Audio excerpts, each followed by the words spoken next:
Buenos días, familia. Aquí seguimos un día más, una mañana más de jueves para seguir compartiendo y estudiando la bendita y la poderosa palabra de nuestro buen Dios, donde hoy nos vamos a detener en el versículo 30 del Evangelio de Mateo, capítulo 23, y así nos dice la palabra del Señor.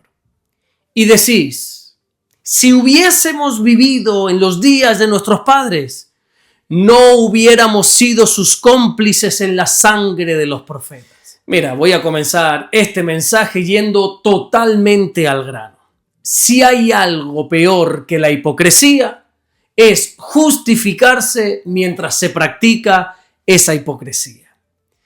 Aquí Jesús dice que los escribas y los fariseos eran unos hipócritas porque ellos estaban edificando sepulcros a los profetas y adornaban los monumentos de los justos que habían fallecido, porque decían que ellos nunca habrían aprobado su muerte. Te pongo en contexto, mira. La Biblia nos enseña en pasajes como, por ejemplo, el segundo libro de Crónicas, en el capítulo 36, versículos 15 y 16, que el pueblo lo que hacía con los mensajeros de Dios era escarnio, menosprecio y burla hacia todos ellos.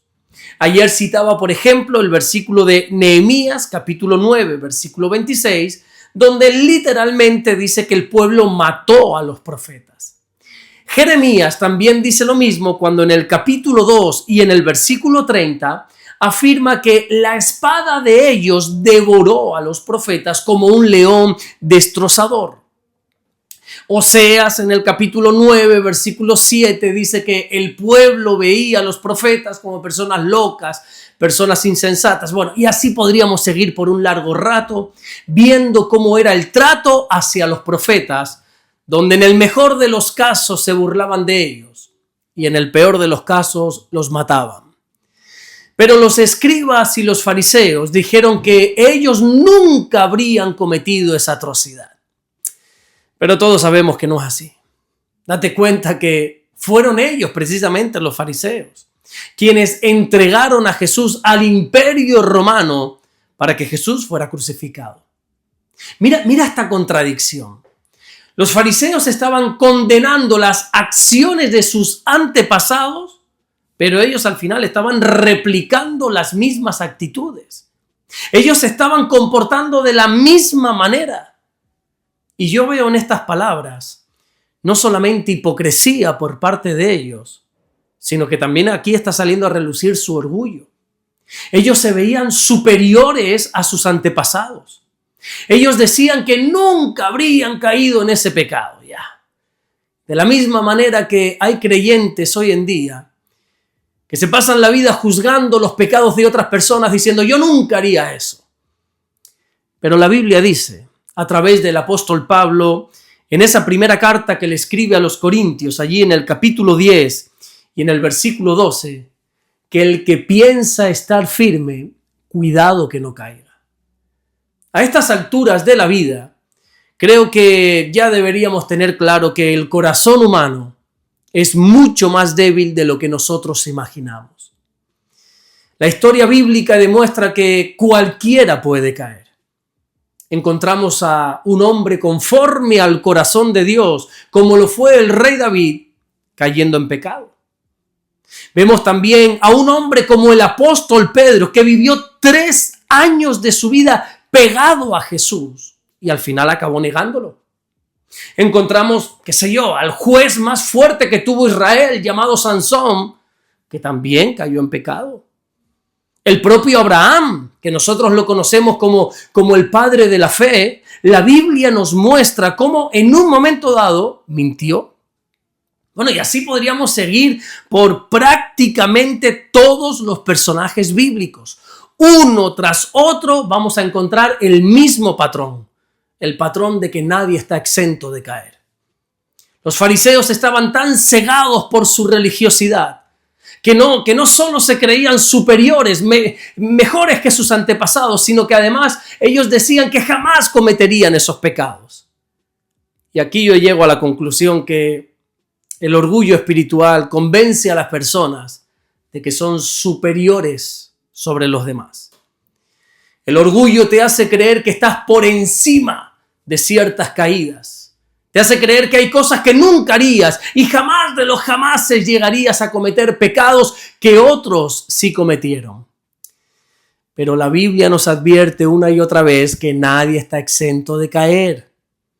Fíjate, porque Pablo no dice que es el débil el que tiene que cuidarse de no caer, o quizá el inmaduro. No, Pablo dice que el que piense estar firme, el que se cree que es fuerte, esa persona que se cree inquebrantable, es que al final justamente esa es la persona más vulnerable a caer. ¿Sabes por qué? Porque es la persona que confía en sí mismo. Y puede ser que el pecado que tú estás criticando hoy en otra persona, puede ser que el día de mañana sea el mismo pecado en el que caigas tú. O peor aún, el pecado que estás señalando en otra persona puede ser el mismo que estés cometiendo tú en oculto, pero que todavía no ha salido a la luz. Por eso Pablo, cuando escribe su carta a los Gálatas, allí en el capítulo 6 y en el versículo 1, le dice a la iglesia que si alguno es sorprendido en alguna falta, en algún pecado, en alguna transgresión, lo que se tiene que hacer como creyentes no es condenar, no es señalar, sino tratar de restaurar a esa persona con un espíritu de mansedumbre. ¿Y sabes por qué tenemos que tratar de restaurar? Bueno, el primer motivo, lógicamente, es el amor. La Biblia enseña en la primera carta que Pedro escribe, en el capítulo 4 y en el versículo 8, que el amor cubrirá multitud de pecados. Fíjate que Pedro está diciendo cubrir, no encubrir, que eso es muy diferente.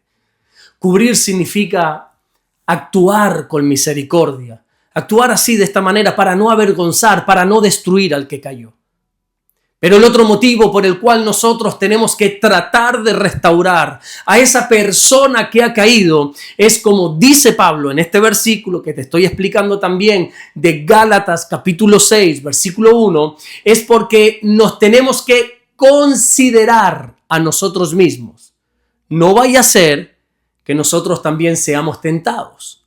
Es decir, que el pecado en los demás tenemos que tratarlo como si hubiésemos sido nosotros quienes hemos caído en él. No podemos tener la actitud farisea de vernos superiores a los hermanos que han caído. Porque la Biblia dice claramente que todos somos pecadores. Y si todos somos pecadores, y si todos somos frágiles, y si todos estamos expuestos a pecar, entonces al final todos necesitamos de Jesús. Los fariseos miraban a sus antepasados como gente pecadora, sin saber que ellos también eran pecadores. Ellos señalaban el pecado de otros. Y fíjate tú, Jesús, pudiendo señalar nuestro pecado, dice la Biblia en el libro de Isaías, en el capítulo 53 y en el versículo 6, que Él cargó el pecado de todos nosotros. Los fariseos se creían superiores, pero Jesús, siendo superior, se humilló a sí mismo por amor a nosotros. Así que aquí podemos imitar o bien la actitud de los fariseos, que es la de creerse superiores a los demás, o tener la actitud de Jesús de ser gente mansa, humilde de corazón. Tenemos que sacar de nosotros, de nuestro corazón, todo orgullo que pueda haber, todo orgullo que pueda llevarnos a señalar a otros, y que comencemos a ser humildes como Jesús, para poder restaurar a esas personas que han caído. Amén. Vamos a orar, vamos a darle gracias al Señor en esta mañana. Señor, te damos las gracias porque tú eres bueno. Gracias porque, aún siendo pecadores, tú nos rescataste. Todos nosotros estábamos muertos en delitos y pecados, pero tú nos rescataste. Nos diste, Señor, esa oportunidad de alcanzar la vida eterna. Señor, ayúdanos, Señor, a no caer en la hipocresía, en el orgullo espiritual y comenzar a condenar a los demás, sino a tener ese espíritu de mansedumbre del cual tú hablas, para poder restaurar a todas las personas que han caído y que quieren ser restauradas. Gracias, mi Dios, por este día. Guárdanos, bendícenos, Señor. Te lo pedimos y te lo rogamos todo en el nombre de Jesús. Amén y amén.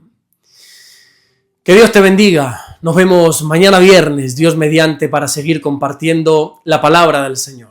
Recuerda que si estos devocionales, estos mensajes están bendiciendo tu vida, que le puedas dar me gusta, que te puedas suscribir lógicamente al canal y que también puedas estar compartiéndolo con todas aquellas personas de tu entorno que tú consideras que también estos mensajes pueden ser de bendición.